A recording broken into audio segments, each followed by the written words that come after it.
process and what they were going to be looking at potentially, and we wanted to lay that out for everybody. But I had no idea it was going to be this crazy. You know, creativity is still alive and well, and any artist will tell you that, especially an artist like me who's been doing artwork for over 20 years, almost 25 years at this point.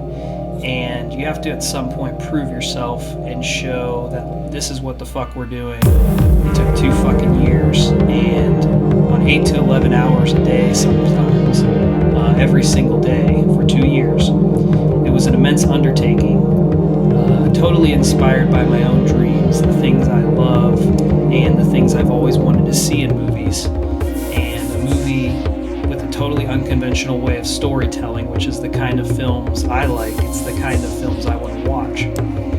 I hate, being spoon-fed a movie. And when movies are mysterious and they have a lot of moving parts, you have to take time to try and figure them out. It doesn't always become clear until maybe the 10th viewing. Those are special movies. To me, those are the kind of movies that I always come back to. They're almost mythological in a sense, and if we can create that or even have something close to that, it's really all I wanted to do. I wanted this to be a very personal project. It reflects a lot of the things I love and everything about my life, even from the time when I was really young. It all shows up in here. It all shows up in this movie. It all makes its way in here, and that's the beauty of art. No one can take away that from you, your personal experiences. Several processes were used in the film, actually a ton of processes, from traditional compositing to rotoscoping to traditional illustration and painting. Every shot that we couldn't translate to motion through artwork, even the digital artwork guided parts of the film and are based on real-world photography. Every shot that we couldn't translate to motion through our own artwork, we filmed on an iPhone 8. The digital artwork and the photography elements were all blended together into their own pieces. We spent a long time in Pixlr trying to get different buildings and different places into the right place to create a final image that was cohesive, but also our own. And then the rest of the film was shot on iPhone because it gave us an HD picture, and we could then translate and upscale to a more refined image in the end. My whole thing was I wanted depth, I wanted dark lighting, dark blacks, which is something that you usually don't get in films anymore, is actually much more common in films from the 40s and the 30s. Films like Metropolis, or even older films, they would use the blacks and bleed it through the film, which would obscure a lot of detail. And that's what we wanted to create. We wanted it to be extremely visceral, dreamlike, and the film is inspired by dreams, so I thought it would be appropriate to do this. I would say that's a huge inspiration for the movie overall. The feeling, the pacing, and the kind of strange form it takes is based on dreams. Just to give it this visual look that feels like you're going through different rooms, you're jumping through different places. At the end of the day, it's a dreamscape, and while there's some logic to the film, it also operates on dream logic for sure. There's a narrative through line, but how you get there is quite complex, and it's quite strange the first time you watch the movie. And that was the goal. Some of the greatest films that I consider the greatest films of all time, whether it's Blade Runner or 2001, they have this kind of sense that you are in a dream, or you're in a waking dream, and it was a huge inspiration. So when you see this on screen, there's a lot of techniques that we did to achieve this. There's parts of this that are 3D modeling, there's motion capture, there's volumetric expression tracking, which we call it, to help our full performance capture pipeline, using some generative tools as well. Because these are real people at the end of the day, these are real actors, real performances, and you're seeing a real person acting on the screen. A lot of them are me, but we also have other actors as well. Andrew McCain, Jeff Bryans.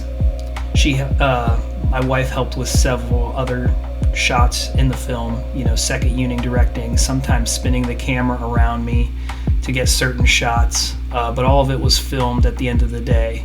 And that's the key, because you can never really rely on computer to do the work of a human being, or to do the thinking and artistry of a human being. It's never really going to work out, or doesn't really work out.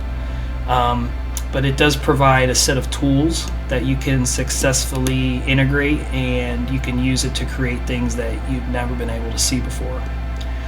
I would always advise people, however, to understand and get acclimated with the technical expertise of these tools and the foundational principles of art and design, because that's truly the key. I don't think you can work with something unless you understand it inside and out, and I firmly believe that. That's huge for this film, the success of the film, and for the ability to keep a consistent atmosphere throughout the entire thing. There's traditional compositing. The traditional compositing took a very long time. It underscores a lot of the images that you'll see in Pryanama. And a lot of the scenes where Hawthorne first goes through the wormhole is tons of traditional compositing methods and filming, layered through then a generative process, which is also guided by our own art. We actually created real-life models for the worms, or the worm-like creatures that you see in the film, that we could move around and do whatever we wanted with. They are small models made out of jewelry, and that's how we achieved this. We would actually film it in a high-speed setting on the iPhone camera, and that would provide the motion almost as if it was going through a space-like environment, or an environment that would be underwater. That underscores a lot of how we did this movie. It was just trying to think of creative solutions and thinking outside the box to get these problems solved that we had to face in order to get the images we wanted to be up on screen. What can we do with our hands? What can we do with the physical stuff that's around us? That was always a thought. And in a weird way, how can we get these interesting looks to come across as the thing is moving? When Hawthorne goes through the wormhole, it's me, and I'm just shining a flashlight through a water bottle at a certain angle on the wall, and then we got a light that could be projected onto the wall, and then we were able to work with that. Stuff like that was huge for the movie. We'd use real matches for a lot of the scenes in order to get that. There's so many interactions with light that happen on the face and on things in the environment that you just can't replicate digitally, so we would need to use real matches and real lighting sources in order to get these physical reactions across in the imagery in the film. It really helped us guide the lighting interactions of the film that you can't get any other way. Pryanama was a labor of love. I consider it one of the best, probably the best thing I've ever made artistically thus far, and I don't know if I'm ever really going to top it as far as the passion and the work that went into it. It's really everything I've ever had on my mind for years put into a movie. So for Pryanama, we wanted to do New York as a setting, and the Starling building is based on the Titan Point building in New York, which is very it's an interesting structure in terms of how it looks. It's very brutalist in its architecture, but I always thought it almost looked like something from a fantasy film because it's such an odd building. It's windowless, and it has these large squares that kind of just go nowhere all around the top. It'd be a perfect place for this kind of weird secret organization, that's working on strange projects that have to do with physics and particles in another dimension. The reason New York really fits well for me is I've always thought the city was fascinating. The reason New York fits really well for me is I've always found the city fascinating. It's an iconic city that I always had a very perceptible experience every time I visited when I was younger. In addition, we always wanted to do, we almost wanted to do a futuristic version of it, but it's also lightly futuristic in that it doesn't look a whole lot different than, real world New York in some ways.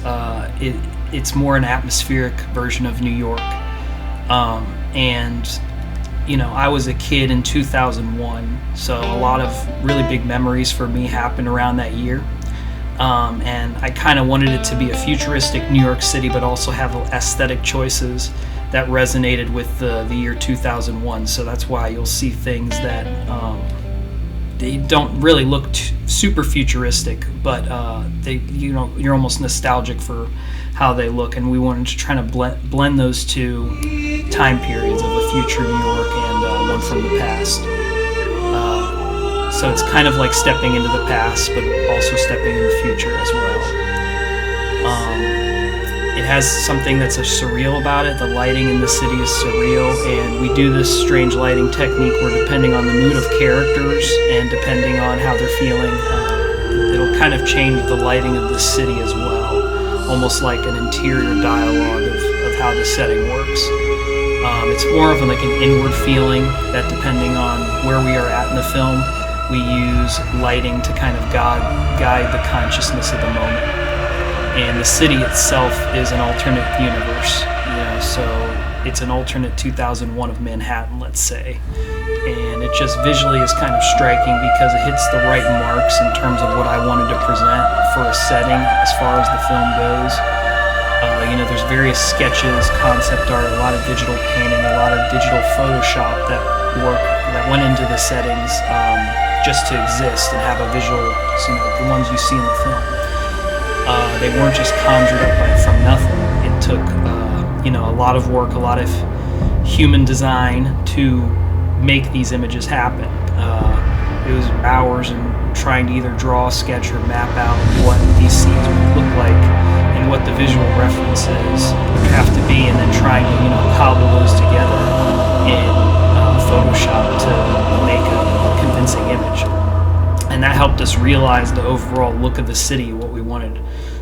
And especially the inside of Titan Point, because inside of Titan Point in reality doesn't look anything like how we have in the movie. In the film, we created a gold, almost reflective, really dark, dimly lit lighting. Almost like you're in a dream once again, kind of going back to the dream point.